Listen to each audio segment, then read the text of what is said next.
Hey, can you take a duck and a chick to the theater? Welcome back to the Chick and the Duck podcast with myself, Ryan, and my brother Micah. Today, Micah is out. Micah is moving, and so we have a special guest who is planning on being here even if Micah was here. But we have Ben Ritter here today. Ben, welcome. Thanks for being here. I'm actually Micah's cousin, and so this is fitting It is very fitting. that I am in his place. We got a picture to prove it. Mm-hmm. Micah was like, when I texted Micah that picture, he was like, "That's so weird," and I was like, "I know." But yeah, today should be good. Ben and I are gonna. I'm gonna ask Ben a series of questions. We're gonna talk about Los Angeles and movies, basically all today. So sit tight. We're gonna have a discussion on a documentary called Los Angeles Plays Itself, and then we're just gonna go through a list of movies that are set in Los Angeles and talk about how they embody the city and are they good, are they bad, do they do a terrible job embodying the city, or so all that. So it should be a lot of fun. First of all, Ben, how are you doing today? Not too bad. Yeah. We just came from Compass, Yes, we did. did a little bit of work, Yep. had some coffee. Yeah. I haven't been drinking coffee, and so I just go to Compass, and I'm just like, hopefully, I know someone there that doesn't care that I'm just working. It worked. So yeah. First question I'll ask you is, who are you? What do you do? Tell us, everybody listening, about yourself. I am Ben Ritter. I'm not an imposter. I let's see. I'm married to my wife Haley of 4 years, It's and 4 years already. yeah, 4 years That's already. crazy. It's pretty crazy.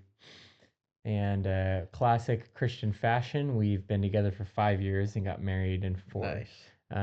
Or not in four. We got married in less than 1 year, I should say. Yeah. So we've been married for 4 years. Mm-hmm.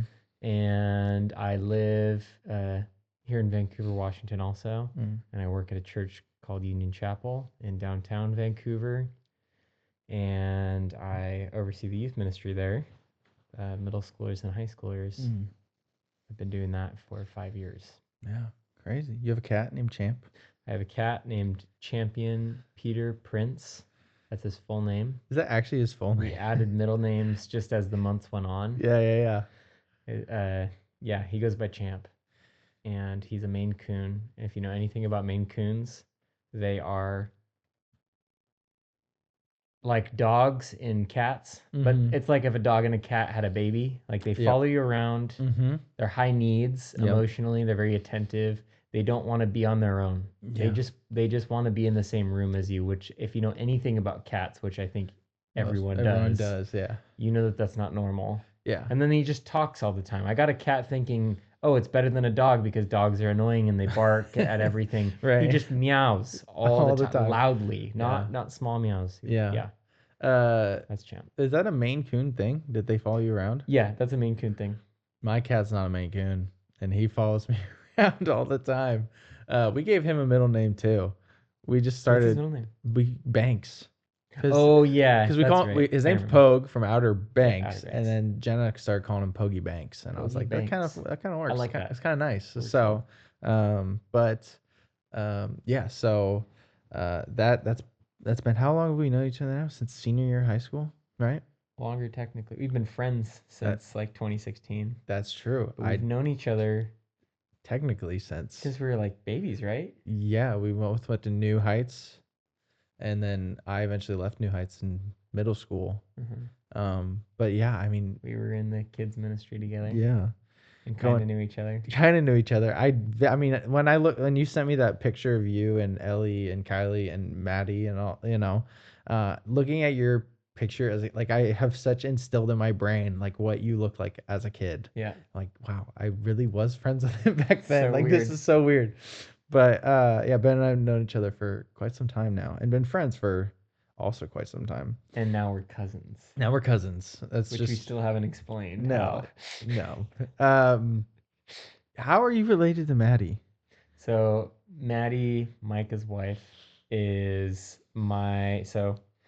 Maddie's grandpa, so her dad's dad. Yep. I believe it's her dad's dad. Jeff. I think it's Jeff. I don't think it's her mom's dad. No, it'd be her dad's dad because Yeah. the Ritter name. Ken, her grandpa, is Ken, not my dad's cousin, older cousin. Yes. So I can't remember whose dad Ken was, but my grandfather, Laverne, had 11 siblings, technically like 13. A couple of them died early because, um, the depression and freaking life expectancy Right. at that point in time.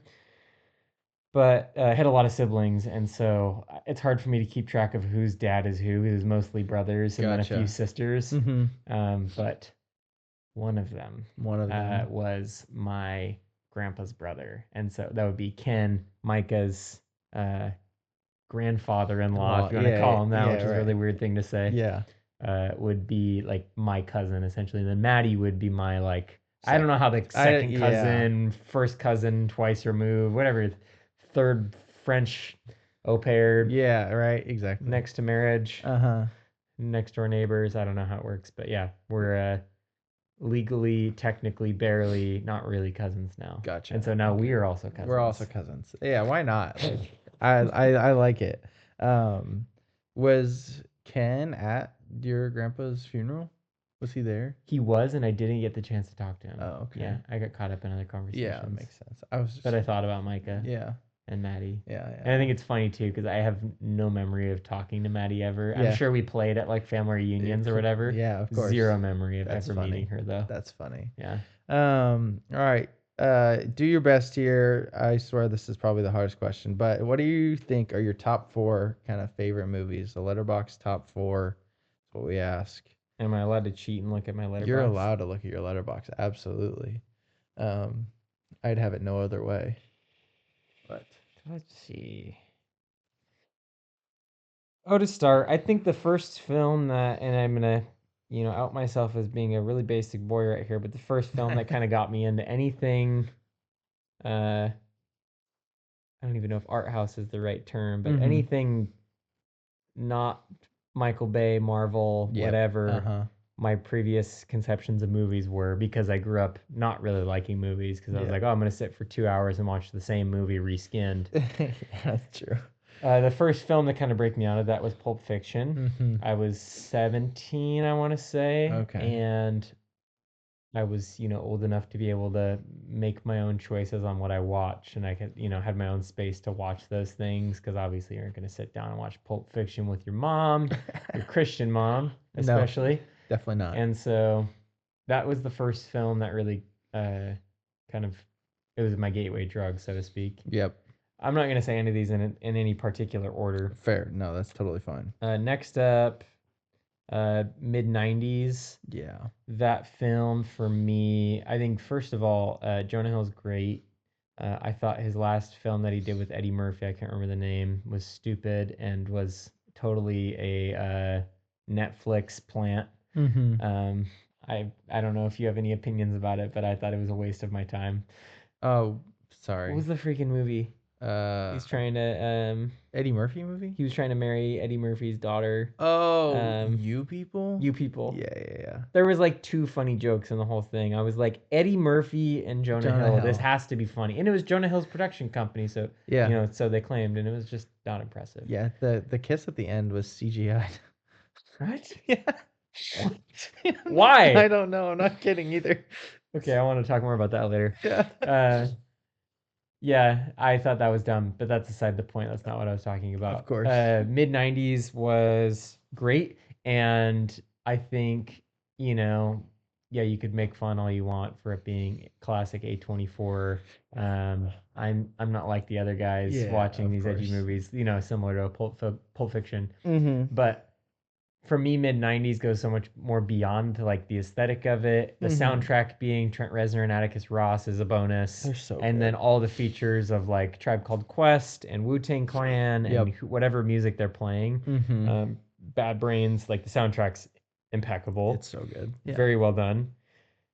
The story and the culture around the film, like how it captures it, is is spot on. Like as a kid who grew up in skate culture, I'm the youngest of two older brothers. I have Mm-hmm. step siblings too, but my two older brothers who I spent much of my time with, uh, they were skateboarders, and we were all three deeply into skate culture. We'd go to the um, Zoomies couch tours Mm. in Portland, and we go to DOS Department of Skateboarding, which Okay. doesn't even exist Yeah, I anymore. was gonna say. It was a indoor skate park in Portland, Yeah. and like we went one time, and I got to skateboard with like Ryan Sheckler. My brother Oh played my. skate, which is like the skateboarding equivalent of pig or horse, Uh-huh. with Paul Rodriguez, Oh my who gosh. is again like those are two very notable names Yeah, in the this is skateboarding world. Those yeah, are like two all-time, exactly. favorites. Yeah. At least in that period of time. I haven't followed skateboarding in a long time, Mm-hmm. but we were just like entrenched in that world from like I remember probably from like age 3, like we had Wow. skateboards. Like Wow. some of my earliest memories were like my dad taking us to skate parks, Uh-huh.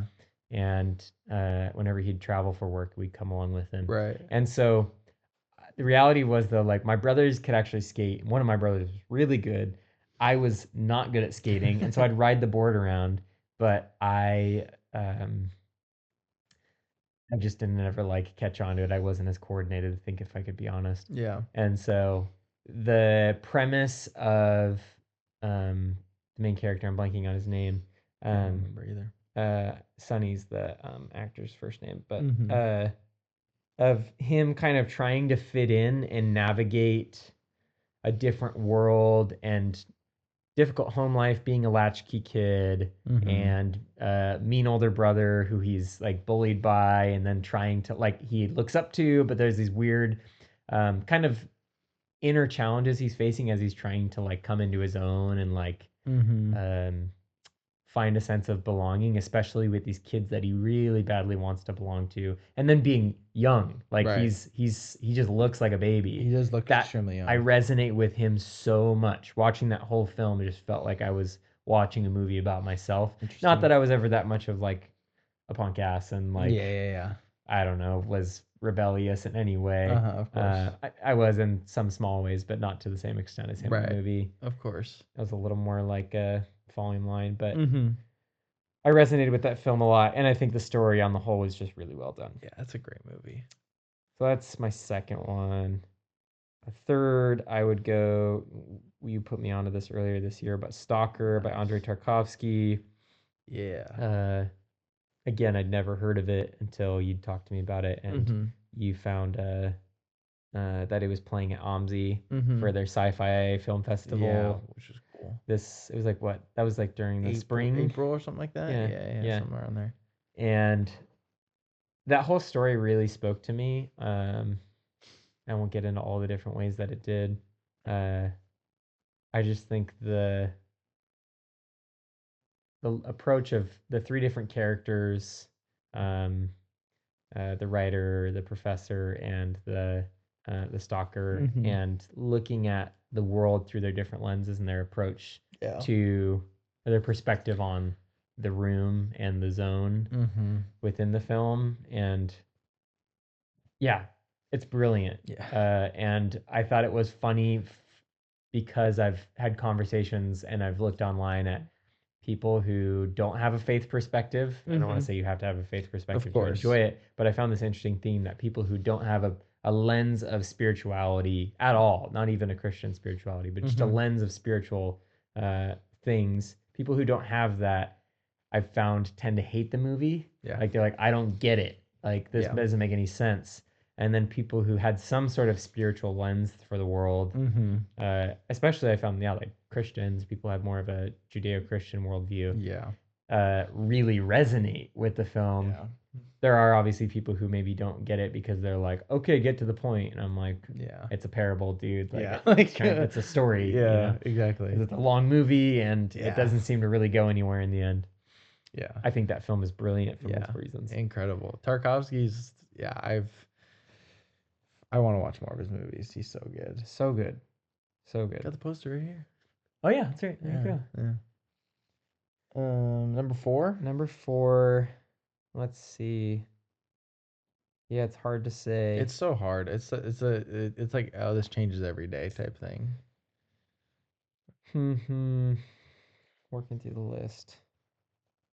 Um,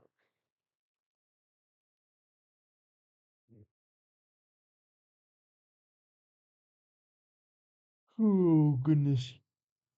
Yeah, choosing a top four. I always see videos online because Letterboxd goes to movie premieres and they ask all the celebrities. They're like, "Oh my gosh, how do you expect me to do that?" yeah. And they're like, "It's gonna be different tomorrow." Yeah, And I'm like, exactly. yeah, I mean that's the fun part. Which is probably, yeah, where I would land right now, Yeah, even as going like these might differ. right, exactly. I think a film that has resonated with me a lot in the last year. Like, if you're talking about a unique film that captures emotion in a way that I've yet to experience in a watching a different film. Mm. Come on, with Oh, yeah. Joaquin Yeah, Phoenix, dude, that movie. that unlocked something in me. Uh-huh. I think that's what art does. Is it isn't so much about it's not always about an objective, like this is the best movie, this is not the best movie. It's Of more course. of a what is resonating in you. Mm-hmm. And I think with Come On, as an uncle who is heavily involved in my nieces and my nephew's Mm-hmm. lives, Yeah. I just felt so much resonance with Joaquin Phoenix's position of trying to figure out how to be an uncle as someone who, uh, even though I'm a youth pastor, like it's, Yeah. just not knowing how to like care well for kids, like in a really in a different way, when it's not Uh-huh. like someone who's not part of your family, when it is someone who's part of your family, Right. and you're trying to figure out how to like love them and make them feel nurtured and Mm-hmm. seen, Yeah. and meeting them where they need to be met, and the complexity of your own kids bringing out the worst in you, and your own Mm-hmm. anxious responses to Of them course, when they right? Yeah. dysregulate you or when they're dysregulated, Mm-hmm. and how that dysregulates you, Yep. and the beauty of the burdens we bear for each other as family, Mm. uh, when we do things that we would rather not do, and the beauty of it in the end of it all. I think that film is just magical, and especially for the reason that, um, yeah, the director even like shoots the whole thing in black and white, So cool. I and for loved it to it. just kind of dull your, not even dull. It's trying to just shove aside anything about like, oh, what's the kind of color schema going on Right. here, or Mm-hmm. whatever. It's like, I want to focus on the emotion. Like, Right. let's just like turn down the volume on that so we can turn up the volume on other things. Yeah. I think that just heightened a lot of emotion. And then, what is it? Bryce and Aaron Dressner, I think, are the um, audio designers. They were the ones who made the soundtrack, Mm. which is, I think, my favorite soundtrack Oh wow. That's a I've ever heard of, like, or scoring, I should say. score. Okay, Yeah, not gotcha. soundtrack. Yeah, Favorite yeah. score Okay. for a film. Yeah. It's just beautiful and moving, and Yeah. yeah, Yeah. yeah. I could not get through that movie, regardless how many times I watch it, without at least crying like Yeah. three times. No, I get that. I mean, I mean, all four of those movies are all incredible. I love those. I watched Pulp Fiction, a couple years ago, maybe a year and a half ago, and it was only till I rewatched it after you were like, "Yo, this is actually like this crazy," you know. We'll talk about it. We're talking about Los Angeles today. We gotta wait. What do you like to do for fun? Oh, let's see. I'm training for a marathon right now, Yeah. and I was a runner when I was younger, Mm-hmm. and I fell in hate with it, and so I stopped running Yeah. for a long time, Uh-huh. and I've basically been spending the last 7 years probably trying to fall in love with running again. Mm-hmm. And so I finally am at a spot where I am enjoying it Okay. genuinely, Yeah, like, yeah. because I just stopped seeing it as a sport and something to constantly grind away at. Now I'm seeing it as something I can just Mm-hmm. playfully grow in, Yep. and like seeing it as a place where I can, yeah, take care of myself and my Mm-hmm. health For and sure. work hard, but Yeah. also it just feels playful and light, like a place to decompress for me. And so For sure. running has been a big part of my life in this season. Very fun. I run that marathon actually next weekend Next this weekend, Sunday. Sunday. That's crazy. Just crazy Yeah, months. it's It's exciting. like, 9 months of training coming to this moment. Do you have a goal of like how your time, or you just doing it? Finish. Finish the I goal. I mean, ideally I want to be, because it's my first one and because I've, again, I'm trying to work back up my speed and my stamina, and Yeah. then I don't have good like muscle mass probably compared to when I was a teenager and I was Of like course. lifting and Yeah. training and all that all the time. Yep. I would like to run it in like 4.5 hours, Gotcha. which is, I can't do the math off the top of my head. It's probably like a 11-minute pace per Gotcha. mile. Okay, Yeah, gotcha. it's decent. But you also get so much adrenaline on a race day. Who knows? I could Yeah. just like beast mode it and Yeah, that'd be cool. do like 4 hours. I don't know. It's crazy how fast some people can run a marathon. You never know. Yeah.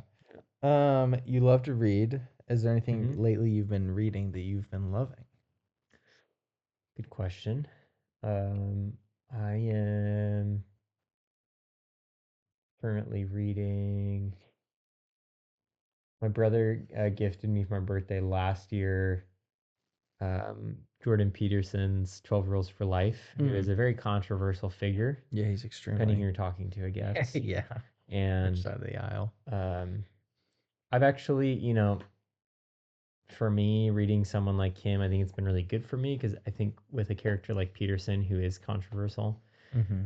uh, and in general, like kind of the spirit of our kind of moment right now is, ironically, we want to highlight a variety of voices, and we thumbs down the idea of like book bans and like we want to, tell the whole truth, we Yep. say. Yep. And then the reality is, if I were to like, or if anyone were to get caught reading a book like that in a public space that's not conservative in the slightest, Right. unfortunately, you would get thumbs down. And on the opposite end of the spectrum, if I was to be reading just for understanding, even if I didn't agree with it, if I was trying to read Karl Marx or Right.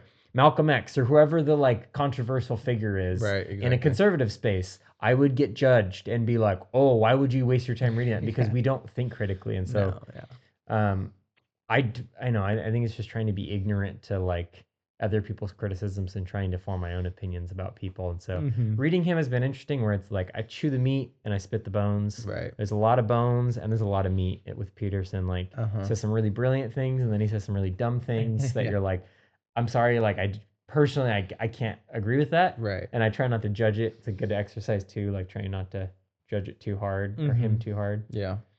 And still like disagree. Yeah. I'm fine with that. But Mm-hmm. that was interesting. I think learning about how to make chaos out of not how to make chaos, how to make order out of the chaos that Yeah. you uh, have as kind of your life circumstances. There's always Yeah. chaos, and that's kind of Of course. a mythical theme, even in a lot of ancient creation myths, but especially the um, Judeo-Christian creation story is rooted in this idea of order out of chaos. Yep. And so looking at what does it look like to make, just one more small step in my daily life to find meaning and order out of the chaos and the death and destruction around me. That's been really useful. Yeah. And then I'm also reading The Idiot by Fyodor Dostoevsky, That's right. which is, I'm still getting into it. I'm like 40 or 50 pages in, but that's a fascinating book and it's really hard to read. I'm reading, like, if I could make a comparison for anyone who knows Bible translations, whenever you read an ancient piece of literature, you could read like, especially from another language. So say if you're reading Plato's Republic, you could find translations that are more akin to like an NLT or a message translation where it's trying to modernize it to help it be more readable and easy to understand. Or you could read something that's more like a NASB or amplified, where it's just kind of like very literal, like trying to be faithful to the original Like language. ESV probably. ESV. Yeah. And so I feel like the version I'm reading is kind of ESV, where it's like I get what it's saying. Mostly it's just a little clunkier at some points where like I wouldn't talk like that normally. Yeah, right. Yeah. And so part of me wishes I got an easier to translation to read because it's like an 800-page book. Oh my And goodness. so I'm like, it's so big. all right, here goes the next 9 months of my life. That's so wild. But That's a lot. it's really compelling, like what I've read so far, That's and cool. I'm interested to get into it more. Very, very cool. We just went to the beach with our friends Jesse and Michael. How do you think that went? It went terribly. Yeah. Wasted my money. Awful time. Yeah. It was good. It's good getting some space with friends. Mm-hmm. I was processing that with Haley yesterday. Like, I think, and we talked about it on the way back home in the car. Mm-hmm. It's so hard to have friendships, period. Yep. Mm-hmm. You know, the statistics on loneliness, it's like basically 1 out of every 2 people in the United States feels lonely. That's crazy. And the risk effects of loneliness are equivalent to smoking. I think it's like 12 cigarettes a day. Yeah. You're more likely, from some studies would suggest that you are more likely to catch a cold if you feel lonely than if you don't. That's crazy. Experiments that have shown that people who don't feel lonely in a lab are less likely to catch the cold that they were exposed to. Wow, and so friendships are so necessary, but they're so hard and people feel so disconnected. And you can even feel lonely when you are around people. I think we often think of loneliness as aloneness. Those can be, those can complement each other, but they're not mutually exclusive. Right. Or they're not synonymous. Right. And so I think it was really refreshing, like the conversation we had in the car about like, yeah, it's way harder to start new friendships than it is to just keep chipping away and investing in the ones that are already right in front of you. Yeah. It's like marriage. Yep. If you feel like divorcing your spouse because you feel discontent in a moment of time and it's not over something like insanely serious, you know, like where there is a massive breach of trust and it's you know, like I don't know this person anymore and I don't even know if I can trust them to continue on in this relationship. If it's not that and you're just feeling like I want out, it's the reality of like it's going to be, one of my mentors says this to me. She says like it's going to be easier to invest in that relationship and to just dig in there with the person that you've already spent all these years building, you know, trust and layers of relationship with and bonds with, versus trying to cut that off and start a new thing. Right. That's very true. It's way easier. And so I feel that with our friendships. Yeah. And it was just really enriching to have space to waste time together because we don't usually have that. It's like efficiency when we like have like our hangout of the 4 of us and it's like, you know, 2-hour, 3-hour time slot. I'm like, all right, how can we milk this? Yeah, exactly. It was nice. Yeah, it was definitely nice to be like, we kind of have a schedule, but we're gonna just kind of do a whole lot of nothing and just enjoy. Wasting time together is definitely fun. It's like John always used the analogy of loneliness of we're a bag of marbles, right? We're all together, but we're also alone. Versus if you're grapes, you're all connected and intertwined. I've never heard that analogy. Yeah, I love that analogy. Like, it's really good. So, it was fun weekend. Marbles and grapes. Marbles and grapes. Yeah, all combined. They're all together, but some of them are not actually connected. Yeah. What's a TV show you love? You have a favorite TV show? I don't know about a favorite. I have a lot of favorites. Yeah, you love TV shows. I am more of a TV guy. Let's see. It depends on the mood, right? Depends on the mood when you're asking me. There's just so many good ones out right now. Things that I've been loving over the last few years. The Bear, obviously. Severance. Yep. Shrinking. Ted Lasso was fun. Atlanta. Yeah. I only got through the first season, but Reservation Dogs was good. I need to watch the other one. Yeah. All those shows you're saying are either Apple TV Plus or Hulu/FX, which is crazy. It's so interesting. And that's the irony, is that they're the ones who have been dominating. And like Max is making good shows too. Apparently. I don't have Max. I don't watch anything. Yeah. I haven't seen it. I've just started The Penguin, and that was phenomenal. But As in like the DC world Yeah, Penguin? Fascinating. I didn't know it's they made one. based out of the Batman movie that came out in 2022 with Robert Pattinson. Okay. So it's like Colin Farrell plays the Penguin. It's crazy. Yeah, it's great. But So cool. no, I gotta get on my TV show. I mean, I have Apple TV Plus now. I gotta watch Severance, Shrinking, You Ted have to. Lasso, You like all have three to, of dude. those. I haven't seen Breaking Bad. Like, yeah. Oh my gosh. You're behind. This is kind of a tough question, so you don't answer. We always ask this one. If you could title your memoir, what would you title your own memoir?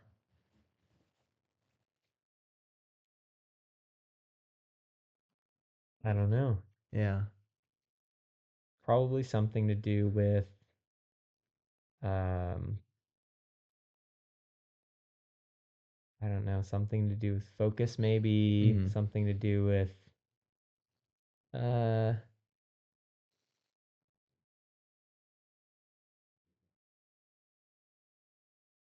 yeah, I don't know. Probably something to do with focus Mm-hmm. and like I don't having ADHD. I feel like a lot of my life has been like giving my attention to certain things and not giving Okay. my attention to other things or Mm-hmm. being distracted. Right. Yeah. I'm like when I think about that, I was not Yeah. like I feel like I have enough life experience to be writing a book right now, Oh but when no. I Yeah. think about Yeah. that kind of thing, I'm like if I were to be later in life, it probably will be something like related to my Right. the Cool. ways that I've been shaped by like my ADHD or Uh huh. trauma or things like Yeah. that Of and course.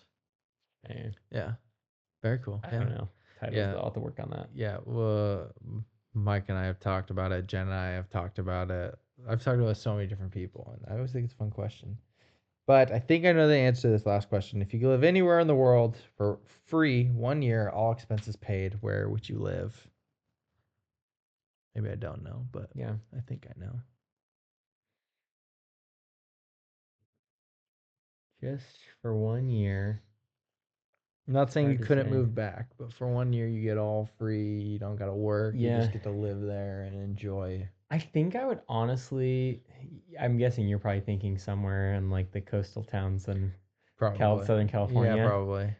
Which would be fun. I think I would actually want to live there realistically. Realistically, yeah. Because if you're talking about like being able to work and things like that, Yeah. if I didn't have to work, I wouldn't want to be there because it can be so busy Yeah, and that's true. the culture is just high energy. It's a Yeah, big yeah. city, whether it be Los Angeles or San Mm-hmm. Diego or whatever. Yeah. I don't think I'd want to be around that all the time. Mm-hmm. Maybe I'd change my mind. I think I'd probably want to be somewhere like Hawaii. I was talking about this when we were at the coast this last weekend. I'm Yes. obsessed with board culture, like board sport culture, Right. and the idea of just the slow lifestyle, Yeah. surf culture, Uh-huh. um, just listening to a lot of um, 60s like surf music Yep. and tiki music in the last like Mm-hmm. 4 months of my life. Yeah. I'm like, This would be awesome. I feel like I'm like in that mode right now where I'm like, Yeah. I just want that lifestyle. Just Yeah. something slow, something tropical, do some surfing, Sounds like your next hang out at the vacation needs to beach. be Hawaii. I would love for it to Yeah. be. So yeah, well, that's a little bit about Ben.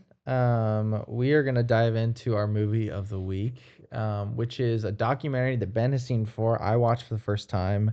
I finished it this morning, technically, called "Los Angeles Plays Itself." I'll give a little description about it. Um, if I could spell Los Angeles.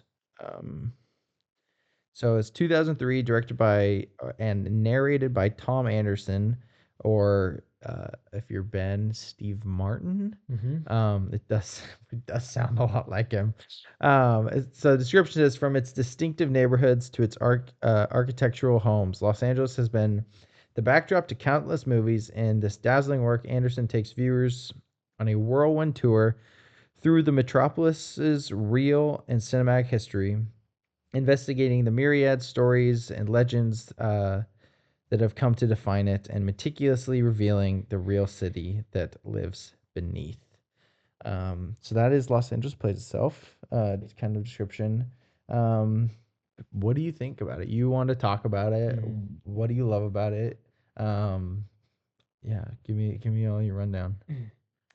So I watched that film or video essay, whatever you want to call Or it, you call it last September. So it's about funny. a It's year like a year ago. ago. and I was sick, so I was stuck at home. That was why I was just like ripping through different things on my Everything. watch list Yeah, and right. books and things like that. Uh-huh. And around the same time, I also picked up a book called.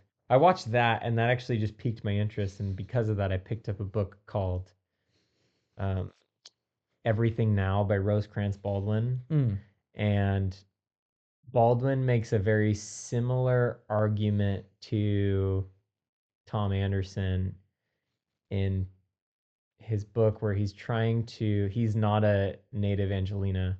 He's from, I want to say he's from New York, Mm. and he moves to Los Angeles, and he's basically he's a journalist like for Mhm. GQ and other magazines or Yep. whatever. He's trying to put a finger on what is Los Angeles. Mhm. It is this um, empirical kind of thing that everything lives in the shadow of. Yep. Like it has a reach everywhere, especially when Mhm. you get into the idea of Hollywood, which I'm sure we'll get into. Yep. But it just has this wide reach culturally, more Mhm. than any other place probably Yeah. in the world. And so, one of the big points that Baldwin makes in his book is that Los Angeles doesn't seem to be a city as much as it is a city state. Mm. And Yeah. what is he saying? That let me just read the description. Yeah. He's going to explain it better than I will. Pull it up. What's the guy's name? The Rosecrans Baldwin. Rosecrans Baldwin.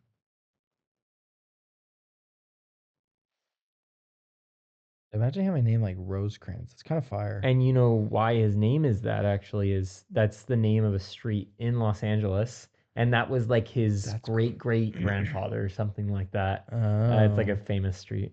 Kendrick gotcha. Lamar even references Rosecrans. I think he lived off that street. Oh, wow. He references it in That's his cool. album Good Kid, Mad City. Yeah. Let's see. Everything now. Yeah, I'm not Pretty. getting the back cover, but it's basically trying to get at this idea that the city has no clear gosh, freaking Verizon too isn't helping that I can't connect to anything. Is it not? Okay, I got it. Here You we got go. it. All right. This is it. America is obsessed with Los Angeles. This is from the back cover. Okay. And America has been thinking about Los Angeles all wrong for decades on repeat. Los Angeles is not just the place where the American dream hits the Pacific. It has its own dreams. Not just the vanishing point of America's Western Drive. It has its own compass. Functionally, aesthetically, mythologically, even technologically, an independent territory defined less by distinct borders than by an aura of autonomy and a sense of unfurling destiny. This is the city state of Los Angeles. Mm.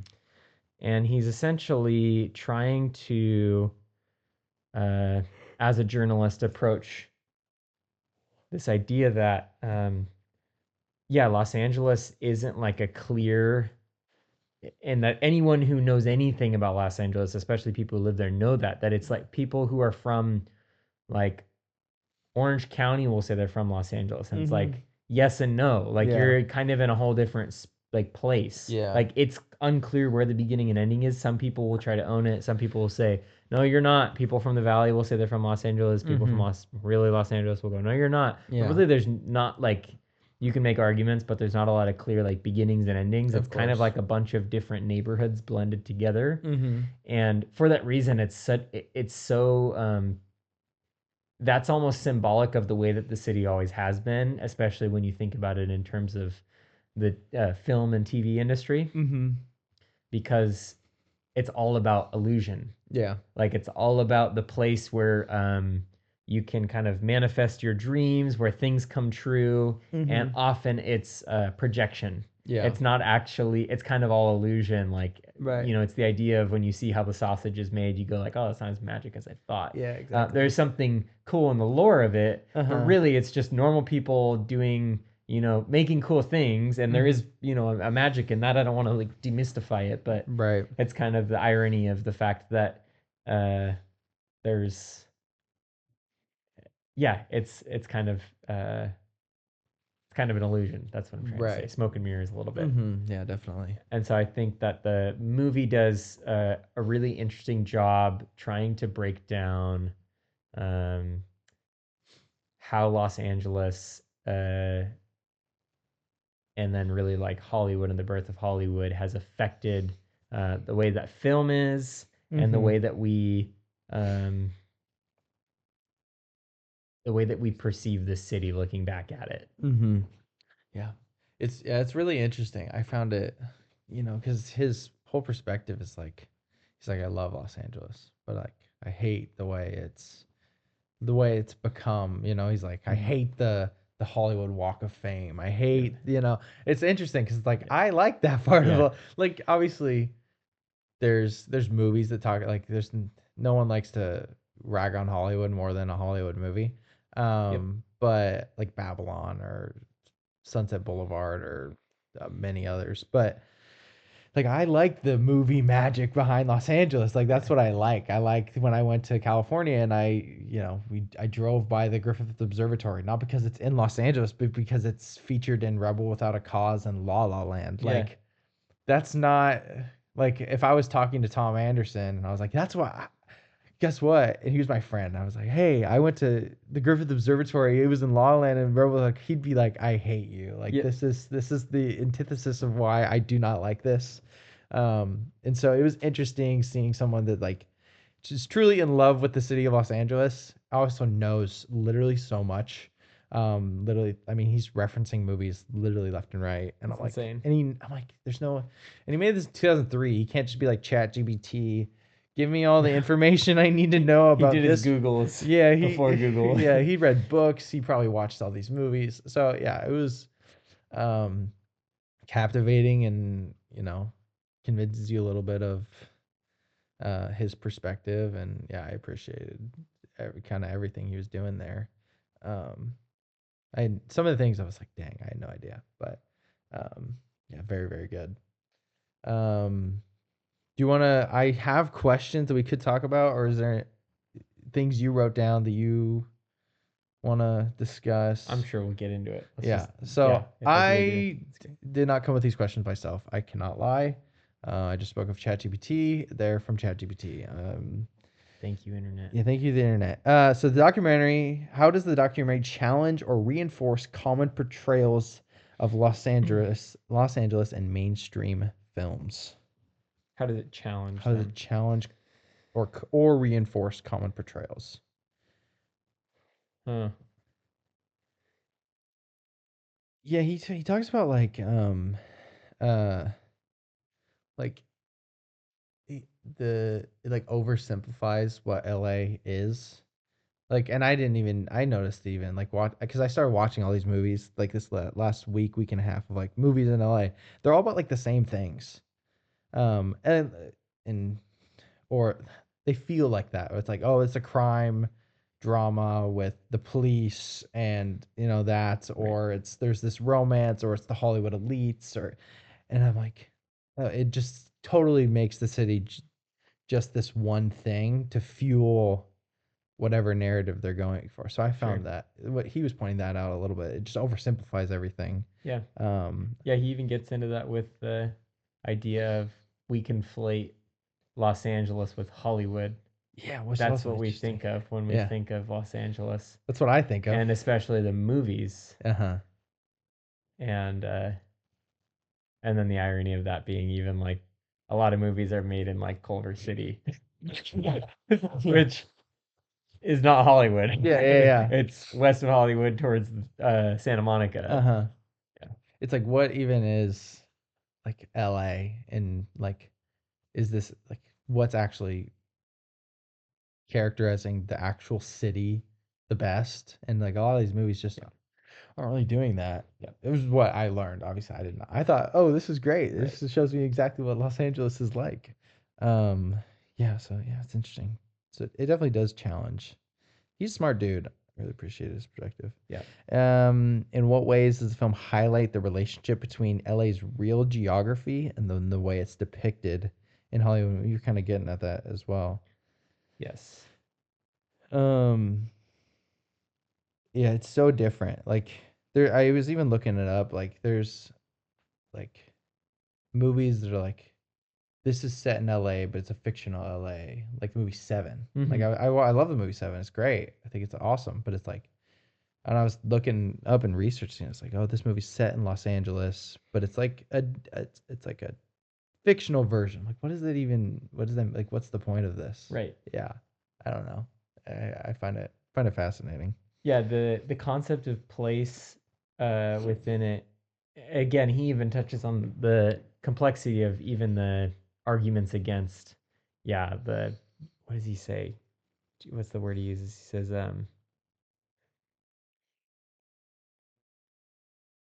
he uses some word. It's like geographical No, he does. Yeah. something, and I can't find it. But this notion that um, I think if you're thinking of basic Los Angeles geography as it is, not just in the movies, it's interesting from the standpoint that any place can become famous Yeah. just if it ends up in a movie that ends up taking off. And so Oh yeah. like the city is not distinct like a New York City where it has these iconic old buildings or something or Yeah. the Statue of Liberty. It's like people want to eat at that restaurant because it was in whatever movie or Yeah. diner, or they want to go to that freeway because that's in that chase scene or whatever. Right. That big places, just anything can become famous, especially because of how young it is. Yeah.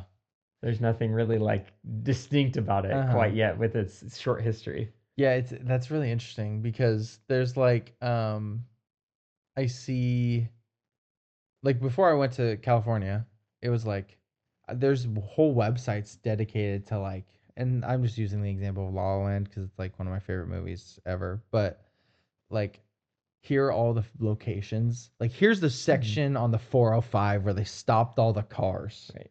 Here's where Seb's is. Here's where they stood outside on this, where I don't know, the lighthouse or whatever.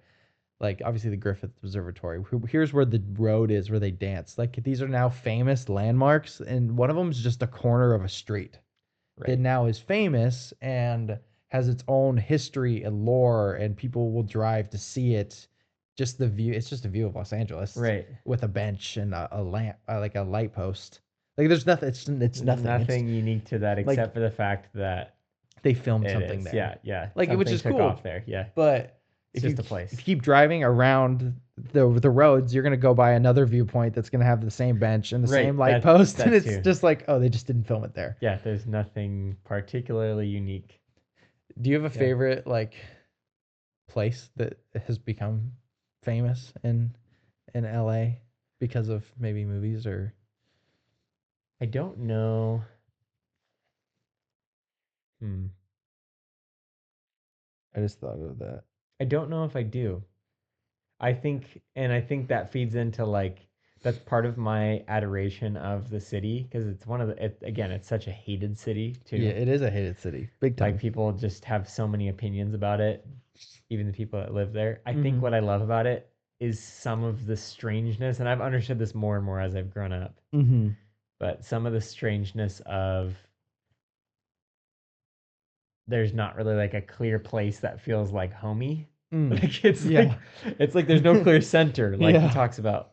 And so yeah, there's places that I like that are, Yeah. like that are just kind of classic cool places Of that are course. kitschy, but Mm-hmm. Griffith or Mm-hmm. the Chinese theater or whatever Yeah. that are like, oh yeah, like I've seen that in cartoons even. Like Right. that's just funny. Yeah, yeah. But for me also it's just like the general uniqueness of it is it Yeah. has its own atmosphere in Yeah. general where it's like regardless of where you I think, if I were to be honest actually, I would say the LA River is the thing for me because the first memory I have of like LA geography You're gonna say was Terminator 2 uh-huh, yeah. when Arnold picks up what is it, John Connor, Mm-hmm. and on the motorcycle and he's driving away from the what's his face? Uh What I did they call the guy? I don't remember. Doesn't matter. Yeah. The metal guy, the liquid metal guy. Is it am I thinking of the right thing? I don't think I'm thinking of I don't know. I could look it up. Anyway, Yeah. they get into that really T1000? yes. Is that what it is? I think Okay, that's it. that's what I thought. They get onto the really kind of wide concrete part of the LA River. Mm-hmm. And I think of that.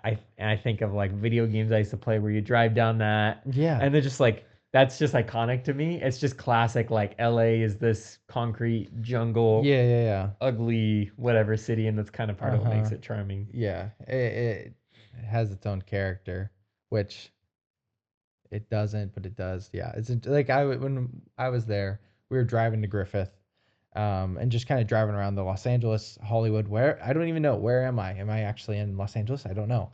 Right. Now that I watched this documentary, but I'm like, gosh, we're driving up and I'm like, dang, I really recognize this place. My Jenna's like, you been here? I'm like, no. Then I'm realizing I've played Grand Theft Auto 5. Yes, that's and it. it's like, obviously it's not about movies, but Yeah. like, I know, I'm like, I've been on this road Yeah. before. I've driven this road, like in a weird, obviously surreal, like not real way. And like driving by the LA River and like all that. And I'm like, I've been here. I've been there before. But I have. There was 3 stars on the top of my screen and I was running away from the cops. But yeah, it's strange to think about. Because you see it so much, like the locations you see so much, and then you go there and you're like, this feels familiar. Yes. Which I think is really weird considering like I'd never been there before, but because it's depicted so much in media, because it's so popular and it's the capital of all entertainment, it becomes, like you're driving on the streets of Vancouver. Yeah. Which is home. Like It's it's weird. I do drive on the streets of Vancouver. Feels familiar. Yeah. Another question. What are some of the most surprising or insightful observations about LA as a character in Los Angeles plays itself? That's an interesting question. Shout out ChatGPT for that one. That is a good question too. There's a couple things. 2 things I will say. He was using Rebel Without a Cause as a kind of a prophetic insight into teen culture and what it was becoming. Yes. And so this idea that at that point in time, teen culture was just coming into formation, and because families moving away from agricultural living to living in a city, and kids no longer needed to work on the farm with mom and dad really anymore. If you lived in a city, at least, obviously agricultural living was still a thing at that point in time, but less so. You had all this time on your hands, and that's why these kids feel a sense of aimlessness. I haven't even watched the movie, but it's a classic example of kids with this time on their hands that they've never had historically, anthropologically. Right. You would at age 12, 13 start helping dad with whatever trade that he's doing, even if it's as simple as like, we're gonna go gather sticks or food for tonight or whatever. Right, or if it's yeah. working on the farm in more recent history. Uh-huh. And so these kids with all their time on their hands, and then the freedom of having a car. Yeah. And his insight into that, and he has this one quote where he says, the loss of a car is a symbolic form of castration in movies and in life. Yeah. And if you've been to Los Angeles, you know what that means. You know what it means anywhere you live, but especially if you're in a city like Los Angeles. I mean, maybe if you're not in New York or something, you don't need a car. If you're in a big city, or if you just don't really need to get around. But Los Angeles is a sprawling city. It doesn't go up; it goes sideways. Yeah. And it's just, if you want to get around places and you don't have a car, especially a car that is reliable, you will not. Yeah. It will make your life so hard.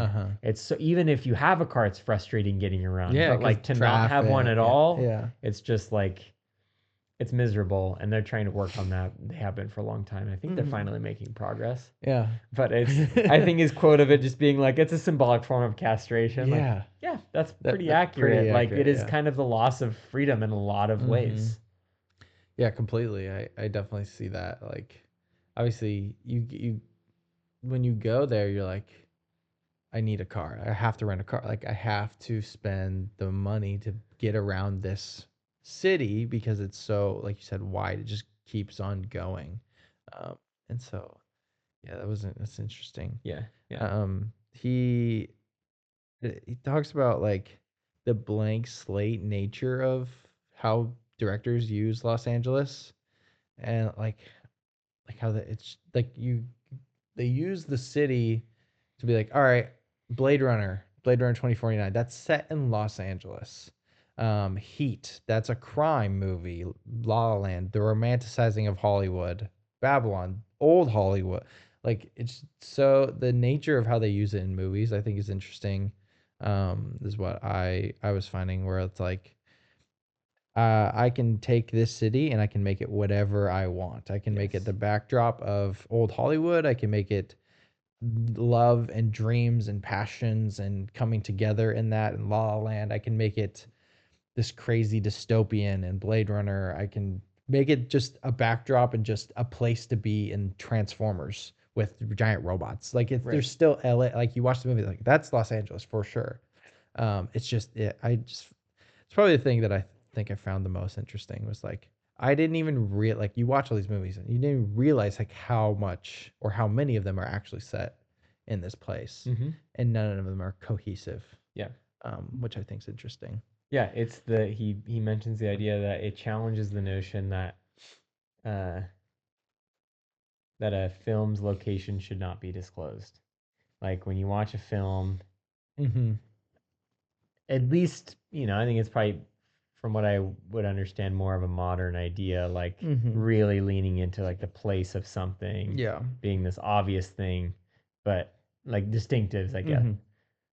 When you watch a film and ET or Yeah. yeah, Blade Runner or whatever, you can just obviously tell I am somewhere in or near Los Right. Angeles. It is so obvious. Yeah. It's La La Land, yeah. whatever. It's like so loud, Mm-hmm. whereas you typically wouldn't want that to like upstage Right. the story or the characters. It's like again this hovering entity, this spiritual presence Yep. that is unavoidable. It's Yeah. just kind of all over. Yeah. It Los Angeles and New York are obviously the two big ones where like you put them in the movie, it's like you have the main character, your side characters, and you have the city as a character. And Los Angeles just like, as I'm beating a dead horse, but it's so different. Like, New York, it's all the same. Every New York movie it's New York. It's got the same feel, it's got the same vibe. Mm-hmm. You know, even if the stories are radically different, the character itself feels relative to me. It feels relatively the same. Sure. Where Los Angeles, they just throw something at the dartboard and be like, all right, we're gonna go this way with the city. Uh-huh. Um, which I never, like, legitimately never thought of until this guy's pointing it out. Yeah. Um, It's fascinating. yeah, it's really cool. Um, how does the film address the depiction of minority communities in LA, and what impact do those portrayals have on the real city's identity? Wow, jeez, that's a loaded question. Fascinating. Oh man. Yeah, because I know he gets into um gosh, what's the district that doesn't exist anymore? But it's with that trolley that goes up and Oh down in downtown. yes. Oh my goodness. Um I found that so fascinating. That was a really good part of the documentary. yeah. Oh goodness. I'm gonna look it up. I don't even know what to Google. Because I'm Uh, pretty sure that was a more diverse neighborhood. I might be wrong. no, I think you're correct. What is the district talked about in Los Angeles plays itself that no longer exists? And a trolley? Bunker Hill. Bunker Hill, that's it. This says it was a neighborhood in downtown Los Angeles that had a distinct look with its Victorian homes and was known for having a trolley system. The Angels' flight vernacular railway. Yeah, it was demolished, transforming the neighborhood into modern business district. Yeah, because he does mention that it was like lower class kind of. Um, it was always depicted as like scum, right? Is that what he said? Yeah, like it was depicted as a place for you to hide out if you were, say, like someone who did someone dirty in a business deal and you Mm-hmm. were finding a place to hide out. That makes sense. Yeah. That makes sense. Um, yeah. What role does architecture play in shaping LA's image in cinema, as explored in the documentary? I think it's fascinating the notion with few things. I think one, the obvious like mission revival style that Mm. is everywhere Yeah. in Southern California, and just southwestern architecture in general. Mm-hmm. All the homes look so similar and indistinct, Yeah. and it probably is really like kitschy and boring if you've lived there your whole life. But if Mm-hmm. you didn't, like, we associate it with something like more exotic Mm. and maybe even vacation like. I It's think very that's how I've always vacation-like, yeah. associated it. So like my family that lives in Los Angeles up in the hills, Mm-hmm. just past North Hollywood, I think of their neighborhood and that lifestyle as more luxurious. Whereas then you go to their house and it's like it's a really normal house, whatever. But Mm-hmm. again, Yeah. it's associated like that because we look at, E.T. or whatever the Yeah, film yeah, yeah, is. yeah. That's regardless of whatever the film is, that's Uh-huh. the kind of house that they're living in. Funny Right. enough, too, E.T.'s house, or um, the house that the movie's set in Yeah. is in my uncle's neighborhood. Is it really? Yes. Yeah. You could like drive by it? I don't know where it is in the neighborhood, Oh, but he's okay. told me that before, and he works in the film industry, and so Oh, okay. flashlights on. Have you talked to your uncle about this? No, I haven't. Okay, I'd be interested to see if he's seen it or what he would say about the city of Los Angeles in movies I because he do wonder. works. He's not like a. I've never talked to him about film. He's in more of the audio Right. side, Uh-huh. and I think some edit, like more like audio editing. Uh-huh. But yeah, I'm curious if he has any read on any of that. Yeah, like I always wonder like we're two guys from Vancouver, Washington that aren't in the LA film space. And it's like what do the people that are like boots on the ground of LA, been living in LA. Like I would love to talk to somebody who's like 75 that's been living in Los Angeles his whole life and like what his or her perspective would be on Right. all of this Right. because it's changed so much. Yeah. Um, but um, we kind of talked. How does Los Angeles uh play itself compared to the treatment of other major cities compared to LA's representation? Mm-hmm. Yeah, we kind of looked at that already. Um, what specific films discussed in the documentary stand out to you as essential to understanding Los Angeles's cinematic identity? This could kind of get into the next thing we're doing, but um, maybe we wait on it. There's one more question while Yeah. I ask Yeah. Let's go that. for it. How does the documentary's perspective on LA's past and future development affect our understanding of its role in popular culture? I thought it was fascinating with the. I can't remember all the specifics around it, but there was a dam that broke, Mm. um, and there was a lot of controversy around that dam and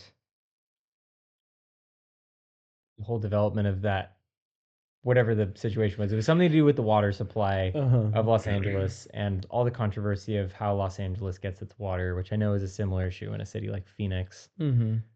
Uh, but this dam broke in the early 20th century, and he was making the claim, among others, that if that dam had never broken, Los Angeles, as we know it today, would never exist.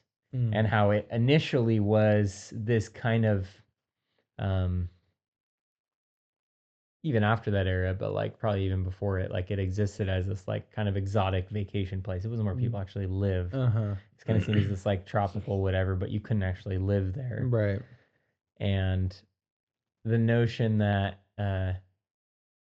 that dam breaking, allowing water to come in from a different source, Mm-hmm. whatever, however good or bad that, you want to see that, Right. because they're, from what I understand, essentially stealing water from other places. Of course. That made it what it is. Like, a revisionist history of it basically goes, would we ever have, would entertainment have just stayed on the East Coast? Yeah. Would it just stay in New York? Mm-hmm.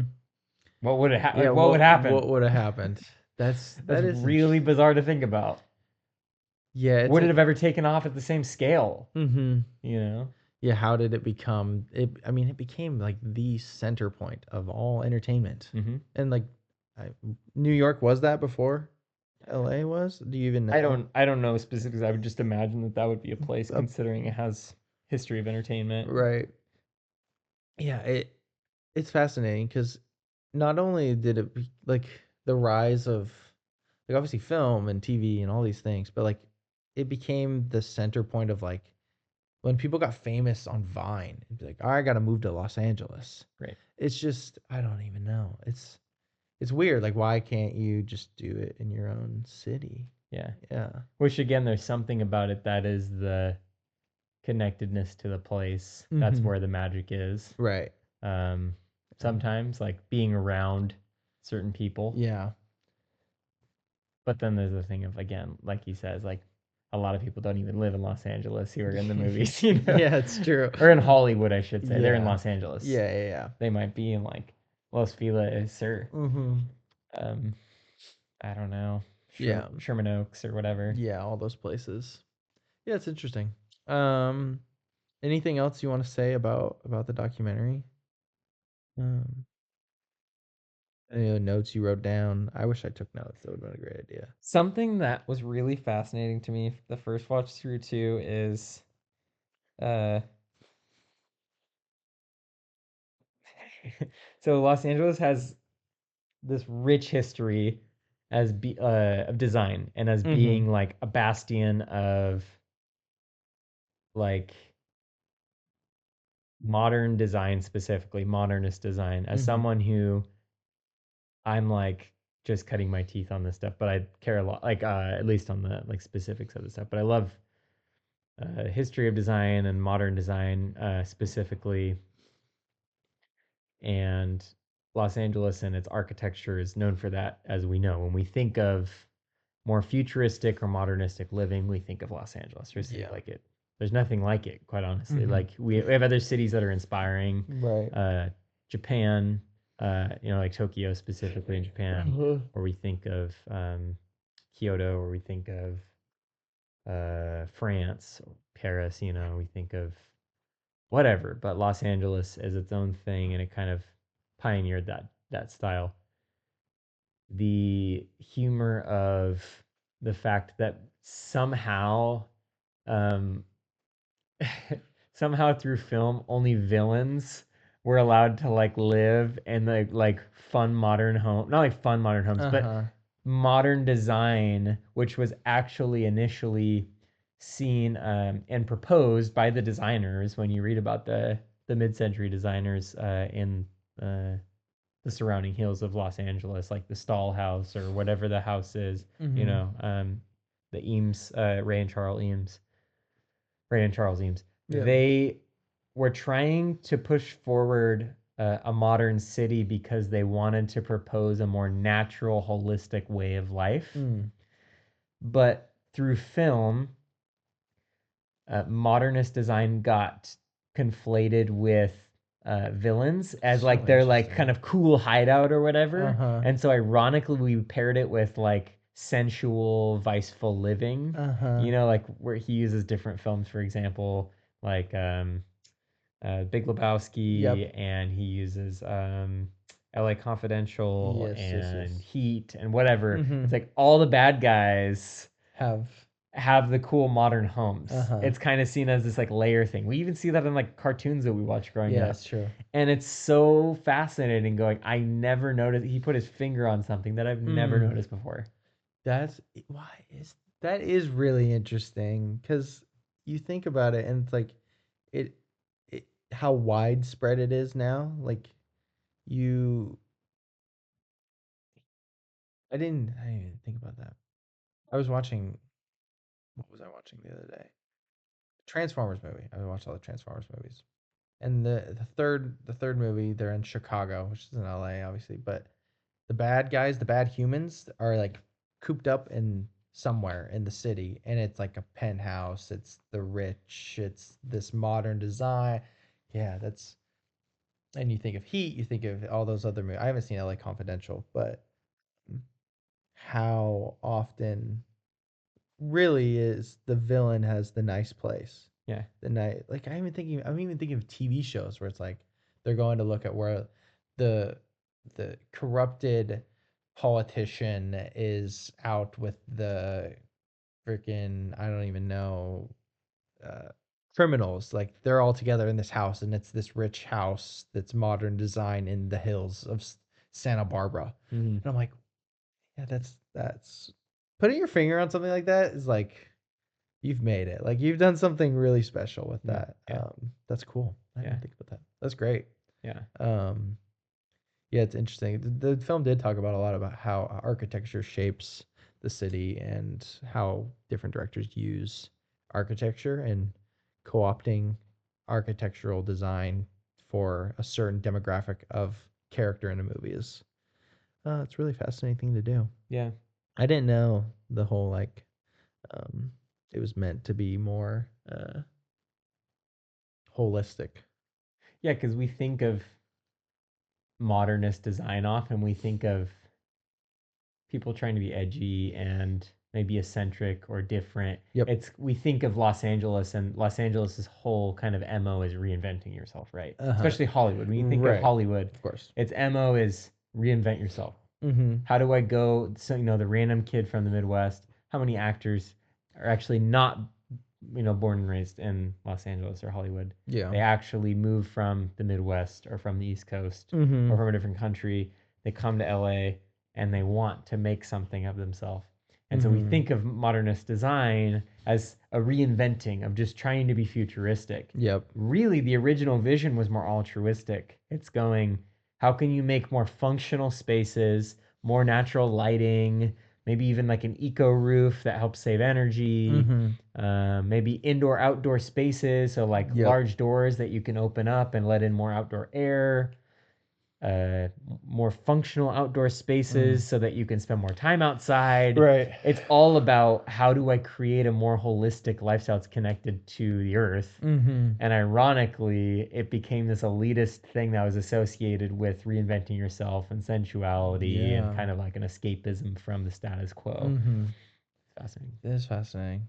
Wow. Yeah. Overall, I did love this documentary. I thought it was brilliant. I think it deserves another watch from me or another listen through, whatever you want to do. Right. It is a video essay.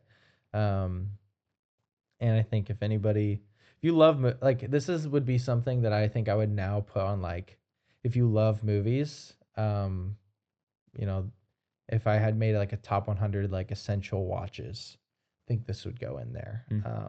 Because of how, you know, impactful. I don't even know if that's the right word. I don't know Educational. Educational it is on something that you are deeply connected to and love. If movies is your thing, if you love Los Angeles, like you love Los Angeles, and yeah, and then that book. What's the book called again? Everything Now Everything by Now. Rosecrans Baldwin. Sweet. Anything else you got? Kanye 2020. 2020. Rest in peace to the Chicken the Duck podcast. Yeah, so now we're just gonna kind of go through some movies in Los Angeles. I have a list. I'll put it up on our TV here. If we've seen it, we can talk about it. If not, shout out to the movie. So let's kind of try to talk about how it captures and embodies the city, and just if we like the movie or not. Okay. But there's like 60 movies on here, and I have not seen. It says I've seen 44 of them. I've probably seen way fewer. But Double Indemnity. No. I'd never seen it. In a Lonely Place, I almost watched this week. I didn't. Sunset Boulevard, Billy Wilder's 1950 movie. This is an interesting one. It's like Babylon esque, and so I'll save that kind of conversation till because you've seen Babylon, I've seen Babylon, but it is very much like critiquing the LA film and Hollywood industry of stardom and the rise and fall of careers and all that. So, have you seen Singing in the Rain? I haven't. I only heard the reference over Yeah. the years, and then from Babylon. Yeah, another good movie. Blade Runner. Have you seen this? Still haven't seen Blade Runner. Seen Need Karate to. Kid? Seen Karate Kid. Oh yeah, Yeah. Do you like this movie? Karate Kid. Yeah. Oh, I think because you changed it to Beverly Oh, Hills Cop. oops. I do. It's a classic '80s movie, so I Yeah. mean, like, it's not like there's anything special to it as much as just being a kind of an Mhm. icon of the '80s. Of course. And Los Angeles is kind of like a highlight, I feel like, of the '80s, especially coming back to modern or kind of postmodern design. Yeah. Yeah, yeah. Yeah. It's been so long since I've seen this, I probably wouldn't even be able to comment on its place in Los Angeles film history, but good movie, Shout out Mr. Miyagi. Right? I've never Yes. seen Beverly Hills Cop, unfortunately. Dude, I went on this ride in Disneyland, and that's all I remember about this entire. Is it a Disney movie? Yeah, I think Or you so. just like disown it? I've always wondered that. I don't know. It's been I know that it has didn't Disney know. characters in it. It is not Disney. It's just used at Disney. Interesting. Die Hard. Fascinating. You've seen Die Hard? Bits and pieces as Yeah. a kid. It's an Same interesting with the last LA couple. movie. It's definitely set in Los Angeles, but it's set in like downtown LA, which Right. almost never feels like any movie is. Where you're just in a skyscraper, and so like it's set in Los Angeles. It's set in one of the tallest buildings in Los Angeles, but um, I mean they're inside the whole time and Right. not doing a whole lot. I'm so intrigued by this movie. Have you heard of this? I've never seen No. it. It's it's Steve Martin. It's called LA Story. With the help of talking freeway billboard, a wacky weatherman tries to win the heart of an English newspaper reporter who's struggling to make sense of the strange world of the early '90s Los Angeles. Okay. It sounds so good. Like it sounds so Fascinating. fast. Yeah, exactly. Um, I was trying to watch it this week, but it was on nothing. I've never seen Boys in the Hood, which I is saw like that recently. what do you think? You know, it was all right. Yeah. It was corn, kind of canned. Yeah. There were some. I think the messaging is like solid. It was trying to be a counter narrative to the culture in Black communities Mhm. in the '80s and '90s, Yeah. especially young Black men, Mm. and kind of a alternative to the dog eat dog kind of world. Yeah. And beyond just beyond that, I think understanding kind of the systemic disadvantages. Mhm. Those again, it was like kind of a canned '90s movie in Yeah. a lot of senses, but there's some redeemable parts. Yeah, for sure. Barton Fink, another one I haven't seen. Terminator 2, you mentioned that. Terminator 2, yeah. early- I just watched that again recently. It's probably been 10 years since I've seen this movie. There's not much I remember. Like I remember bits and pieces of it. But set in LA, LA River, as you were saying before, very interesting. Great movie from what I remember. But It's a classic example of, and we didn't talk about this already, but it's a classic example of um, the violence done against Los Angeles in That- film. yeah. Mhm. And especially because I remember one of my earliest memories Mhm. as a kid was going to the Terminator experience at Universal. I don't know if they still do it. It was like you sit in an auditorium and Skynet's giving you like a presentation of their new technology. Interesting. And I then the don't think technology I turns on you Yeah. and Okay. the robots start firing the guns in the air like Yeah. blanks. But it seems super real. basically, um, yeah, it's just trying to uh, present it like this is where the future is going. It was James Cameron's kind of fear of the future with technology Mm, and artificial intelligence, yeah. and it just happened to be Los Angeles again, another movie where Uh, violence is done against yeah. another great city, but it's Uh-huh. typically like his point in the movie. It's always Los Angeles that gets the short end of the stick. It always gets beat up. Yeah, I'm surprised we didn't talk about it. Because again, like there are so many movies where Los Angeles does get the short end of the stick, where it is just the hub of crime and destruction. There's like a movie called like Battle of Los Angeles, Yes, where like exactly. I remember like watching that. It was terrible. um yeah, not a good movie, but yeah, it is very interesting. Even like Die Hard, like it's Yep. just the whole violence and crime backdrop is just Los Angeles. Yep. Um, you get places like I mean, you get that in a lot of big cities, but LA really does get everything in terms They're of the punching they bag. are the punching bag of the movie industry, um, which is interesting. Point Break. I feel like you would really like this movie. Yeah, I haven't seen it. It's like a Los Angeles bank robber, like surf culture FBI. Got like the coolest name ever. Keanu Oh, Reeves it's the one with Keanu. Yeah, plays a guy named Johnny Utah, which is the Johnny coolest Utah. I'd name love ever. that. Naming my son that. um, and so Reservoir Dogs, LA movie, but also very it's like set in a warehouse most of the time. Yeah, Um, classic Tarantino. You can yeah, tell where it is, but it's yeah. not like it's getting around much. No, they don't really move a ton. I love But this you can movie tell. though. It's so good. Yeah, White Man Can't Jump. Haven't seen it in too long. I do not even remember the movie. never seen it. Um, we'll go to Pulp Fiction. Your Yeah, favorite. it's a classic right there. LA Um, example. yeah, how do you think Pulp Fiction which portrays LA? Yeah, I think getting to the some of the themes of Pulp Fiction, if you can even call them that, Yeah, because it's such a postmodern film in the sense that there's so many different meanings you could draw from it. of course. But I think for that reason, it's kind of a quintessential, no pun intended, because Quentin Tarantino is the director, but it's kind of a Yeah. quintessential Los Angeles film because there's so much ambiguity Mm-hmm. and seeming meaninglessness to these strings of events. Mm-hmm. And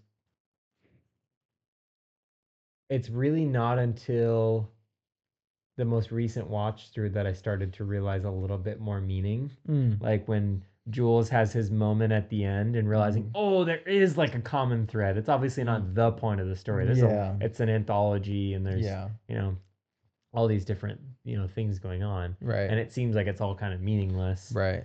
but it's kind of classic example of that of these viceful gangsters, Mm-hmm. mob, whatever you want to call them, uh, trying to get money for their boss, or trying to get the suitcase back, really, whatever's in the suitcase. Yep. And, conversations about sexuality Mm-hmm. and foot massages and Yep. burgers Yeah. and Yeah. classic trip to like a diner that's like Uh-huh. kind of nostalgic of the 50s, 60s. Yep. It's just a classic Los Angeles film in that Uh-huh. sense. Surf music, Yep.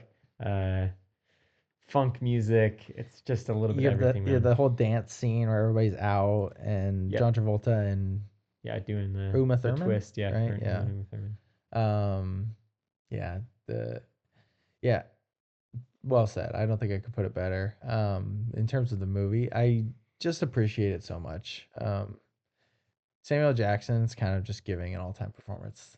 I mean, So good. everybody's great in the movie, but his monologue, which I used in a sermon, and I've never been more scared to use in a sermon in my life. But yeah, it's so iconic. It really. I bet you if we looked up, what burger joint did they eat at? They could tell us. Yeah. We could go eat there. Yeah. There's Usual Suspects I haven't seen. I just watched Friday. Still haven't. Funny Tell me movie. about it, yeah. Clueless. I watched I've seen like twice now. Um, very funny, like LA, like young girl fashion culture, kind of like Mean Girls esque. It's quite good. I like it a lot. Okay. Although has probably the weirdest story I've ever like. It's like a rom com, but she falls in love with her stepbrother. Very weird. Okay. Yeah. So Only in Los Angeles. only in Los Angeles. Um, Seven, like I talked about, it's set in whatever the heck LA. Not even LA. They just say it's fictional LA. Heat, I highly recommend this one if you haven't seen it. Yeah, Heat we're is halfway through that one. Heat's one of the ones where it's like one of the more iconic, like set in Los Angeles, um, movies where you get kind of the gritty crime underworld of everything, the mob, all that stuff, um, led by two just behemoths of actors. So, really, really good. Have you seen Jackie Brown? Yes. I've never seen this. It is Tarantino. Tarantino's second film? I have no idea. I think you're right. Blanking. Maybe third. Let's see. He made obviously Reservoir Dogs was one, 92, and then I think you're right. What was Pulp Fiction? 95? 94? 94. So third film. Third film. Yeah, third film. If I'm being honest, Jackie Brown felt like a first film. Interesting. And yeah, not even a knock on him. It's just I got my thoughts organized about it right now, but it didn't feel as interesting or compelling. Okay. It felt a little more. It felt like Pulp Fiction, but worse in the sense that it was just loose, meaningless events. Reservoir Dogs, is very interesting in that it's really focused on one setting. Yeah, it's so and one story, and you're trying to figure out what's really happening. Mm-hmm. Pulp Fiction, it's this interesting string of stories and characters. Yeah. Jackie Brown, you have a set of characters, and you have a story, but it just didn't really feel as gripping to me personally. Yeah. Yeah, makes sense. The Big Lebowski. Big The movie you Lebowski. love. It's a fun one. Very Los Angeles. Very Los Angeles, very decadent. What is about we've talked about it a little bit before, but what is it about Big Lebowski that you're drawn to so much? I think I like the Christ-like figure that is Jeff Bridges. Mm-hmm. I think I think his kind of naivete and his um, general like kindness and winsomeness and ignorance to evil. Yeah. Whereas like he's this alternative Christ-like figure. Yeah. Where people are like harming him and trying to kill him. Uh-huh. And it's like he's misunderstood essentially. Yeah. Like that's the premise of it. Yeah. It's a very decadent film too. I think it just captured like it doesn't even have to be endorsing, I think as much as just it's just embracing like the complexity of the world he's in and around. Uh-huh. Yeah, it's an interesting movie. I didn't connect with it nearly as much as you did, but I can definitely see the themes and the of what you're saying. I didn't think about it when I watched it, but now that you say it, it makes a lot of sense. I watched this Mulholland Drive like 3 nights ago.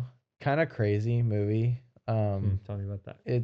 It's very like I would say it's an essential like LA movie probably. I don't remember if this came out in 2001, so I doubt that. I don't think he talked about it. Did he? He might have mentioned it once. He did. Now that I remember. But it's like, I mean, it's strange. Like it's a strange movie. It's like David Lynch is the director, and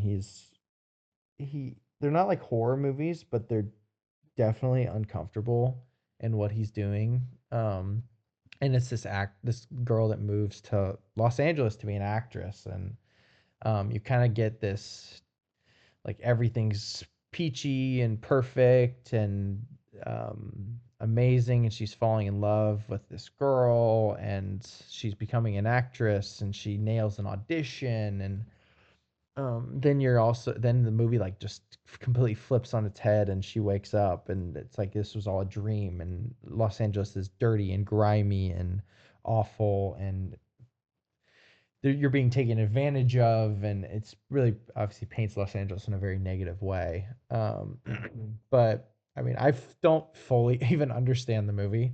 It's got a crazy jump scare in this movie where I mean, it's not even a horror movie, but it like makes Startles you. yeah.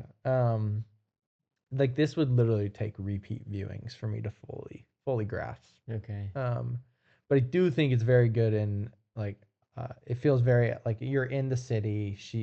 The whole like Hollywood thing. It's very much about that system, which is obviously very key to Los Angeles. But Fascinating. yeah, it's a fascinating movie. Some other ones. Obviously, we just talked about Los Angeles. Have you seen Punch Drunk Love? Nope. Another good one.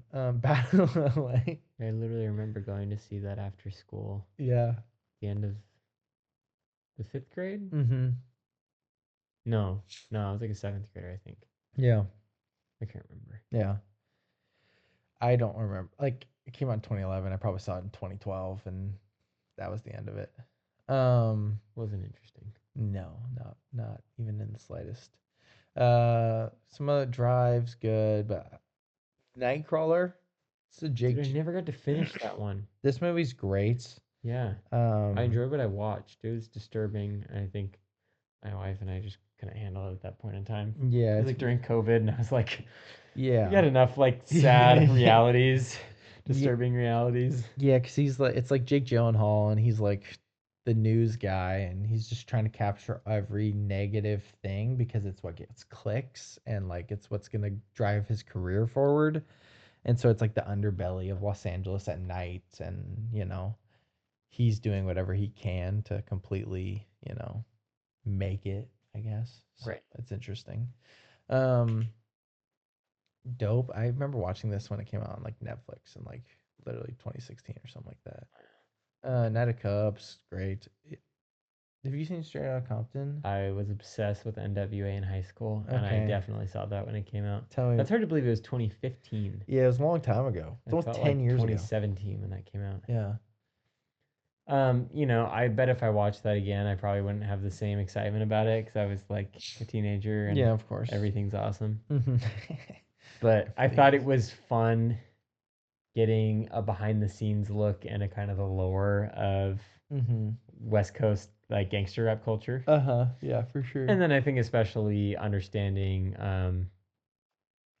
the dynamics of what that then evolved into, looking at if Suge Knight never died, or Mhm. no, sorry, if he never died, if he ever went to prison, and then if Dre never started Interscope, Mhm. and then he would never put Eminem on, Right. and then so many other artists. You So just much think stuff. about what that legacy created. Mhm. I enjoyed that part. It was kind of a documentary in a sense. Right.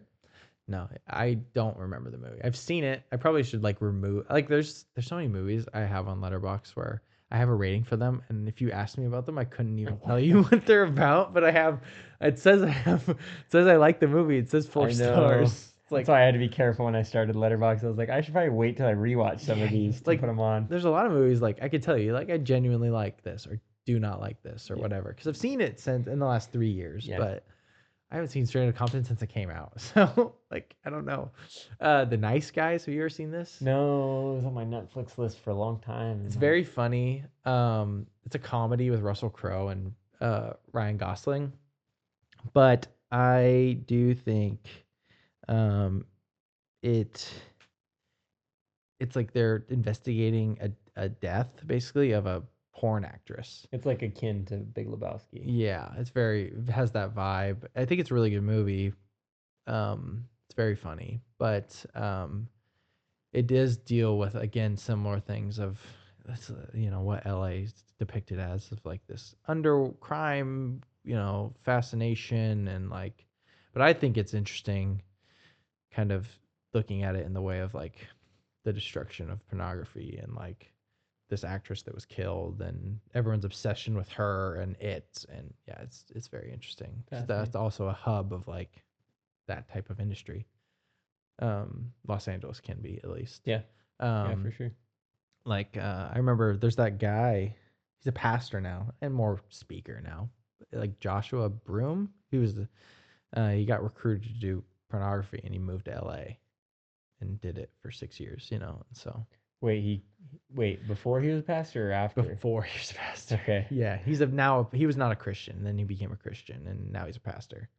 It's Fascinating. been like 20 years, I think. Wow, that's fascinating. Yeah, it's crazy. It's a crazy story. La La Land. La Movie, La movie we Land. both know really well. Yeah, what do you think? Sorry, I'm yawning. I Yeah. haven't been sleeping much lately. Same. All the yawns. La La Land is fun. It is playful in how it is. Yeah, it's another movie depicting Los Angeles, Yeah. and it's doing it in a very idyllic way, Mm-hmm. I think intentionally. Yeah. And it's comical, I think, in that because it is part movie, part musical, Yeah. it's comical in that it is pulling out all the stereotype stops, Yeah. getting caught from like making fun of Los Angeles from like the first scene being like they're caught in traffic Uh-huh. and then they break out into a musical number Yep. to like Emma Stone is a barista trying to make it Yes. as an actress to Ryan Gosling is a freaking jazz pianist and Yeah. he's trying to get his own jazz club and he Uh-huh. hates tapas and Yeah. like he's just like wants to like do something like fresh and Uh-huh. not kitschy. Yep. It's just like and then I think what's brilliant about it is the ways that they even don't make things work out in the end. Yeah. Like how they actually let you live in the tension and Mm-hmm. that felt very Hollywood in the best sense of like Yep. yeah, just kind of the classic things not always working out as you want it to. Yeah, it does play into that where a typical movie would be like it would all work out and it would be fun. Like my mom watched this and she's like, musicals are supposed to be happy. I'm Yeah. pissed that the ending is the way it is. And I was like, no, that's the tension. Like sometimes like they're both these people that they fall in love and there's a genuine connection. Like they say that I'm always gonna love you. And then but it's like, do you want your dream or do you want this relationship? And you pick one and they picked their dream and you end up seeing that they're both successful. But that's the kind of the thing where, and like obviously it can work out where you get both, obviously, but a lot of times Typically you're making a sacrifice. yeah, it's like, are you sacrificing this love that you're gaining, or are you sacrificing, she's about to go to Paris to become a movie star, and he's gonna own a jazz club, and he's traveling the world in this band, um, and that is why the ending is so powerful. They're seeing each other, and then it goes through that montage, which is like my favorite scene in the whole movie, um, or one of. I mean, the movie's a masterpiece, Yeah. but. And he plays the What song. could have? It's just so. It's so good. It really is just so good. But yeah. I think it's fun. People like when they talk about it. It like romanticizes LA, which I think is nice.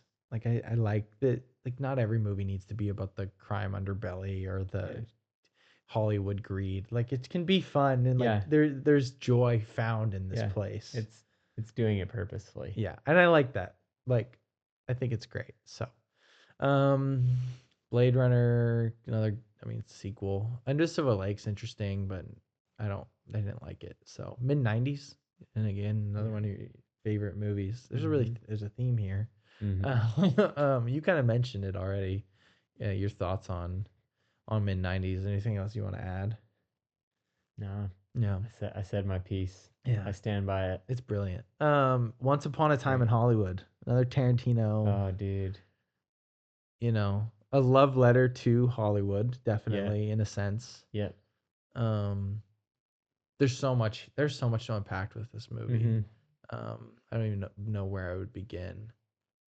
From iconic theaters to the whole actor thing, the stunt man. Um, yeah, it's just all. I can't believe that this isn't his last movie. If that, Absolutely. um, Because you go, he's taking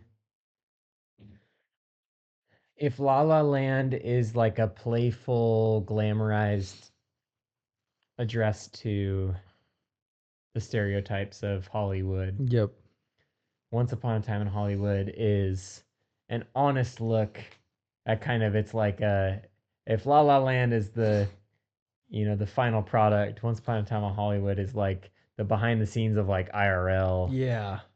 You have this washed up actor, what is it, Jake Oh goodness, what is his name? whatever. Yeah. Leo's character. Leo's character. Yep. He's this washed up Western actor who well, really he does all sorts of movies, but he's Oh, it's Rick Dalton Rick Dalton. and Cliff Booth. Why did I think his name was Jake? um, he's not who he used to be, and then you have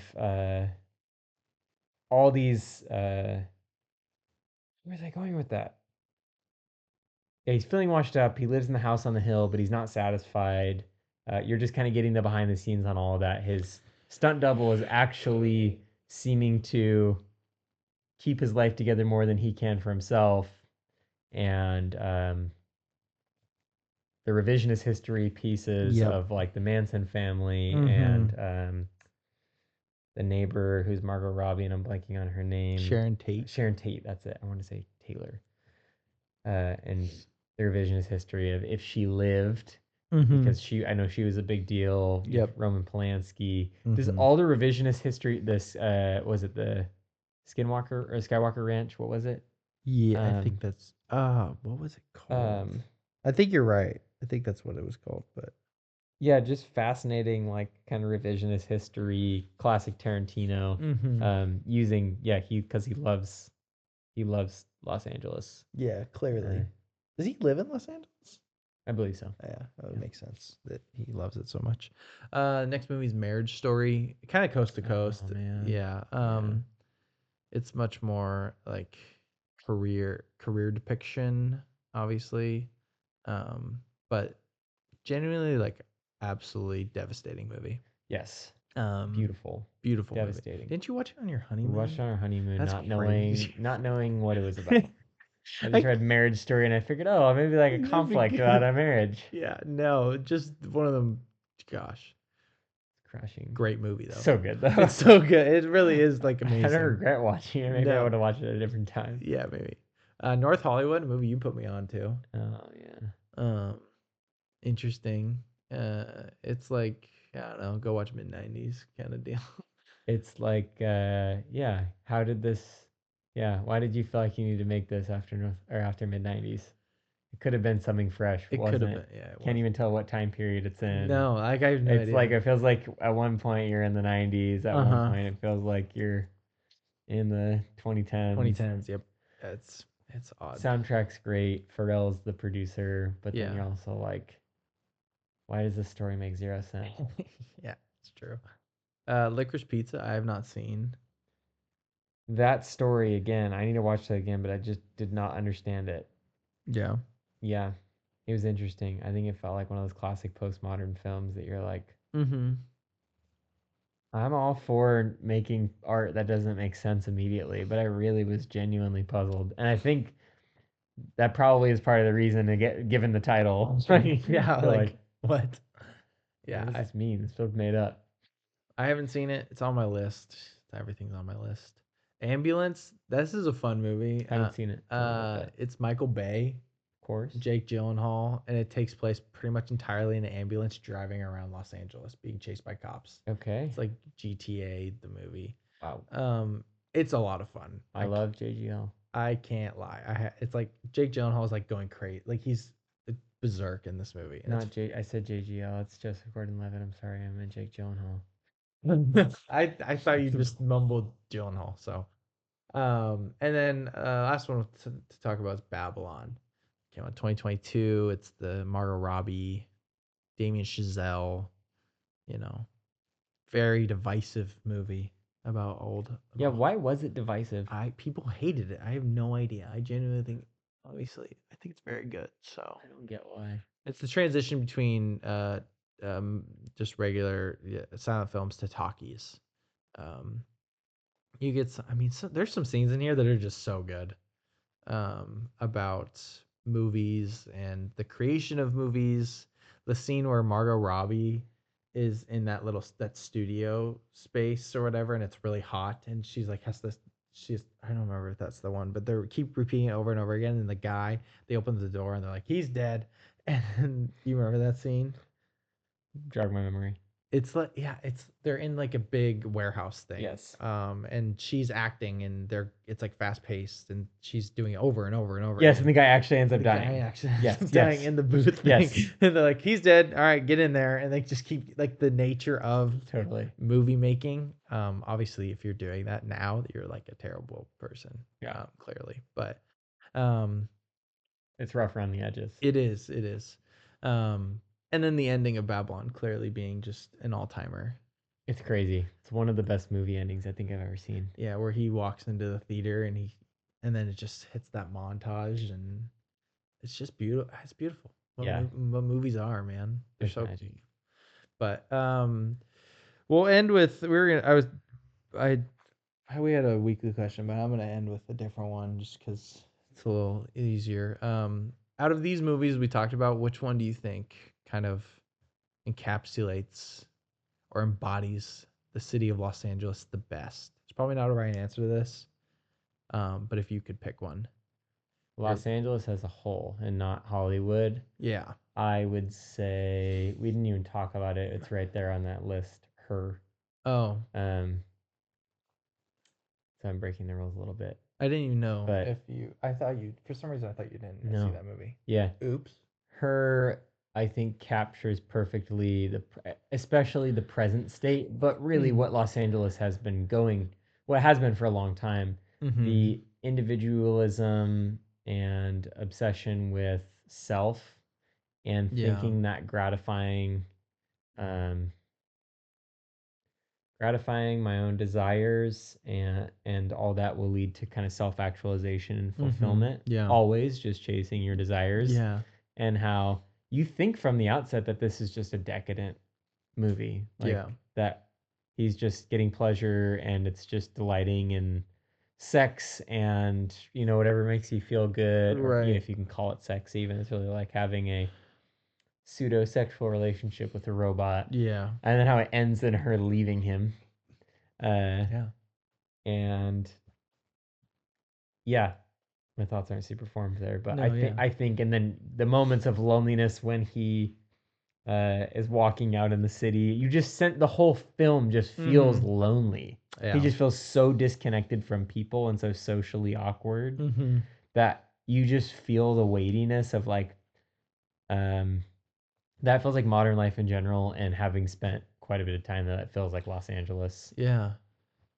No, I think it's funny that I accidentally forgot it. I was my friend that I was with last night. We were talking about Lost in Translation, and Spike Jonze and Sofia Coppola, and their Lost in Translation and her are the separate movies about their relationship. That's right. And that's why I thought you hadn't seen it. I thought I was talking to you about it. No, Lost in Translation I haven't seen. I haven't seen that either. But I do think it's interesting that I accidentally left this off because I think you might be right. I was gonna either say, now that thinking the way you described it, it does kind of feel very LA. But then the other one, I think Nightcrawler. Honestly,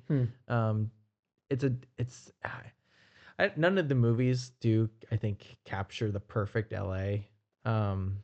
If you made a movie that captures the perfect LA, it'd probably be 4 hours long and convoluted, full of a lot of different themes and genre. It'd be genre bending because of how just unique the city is.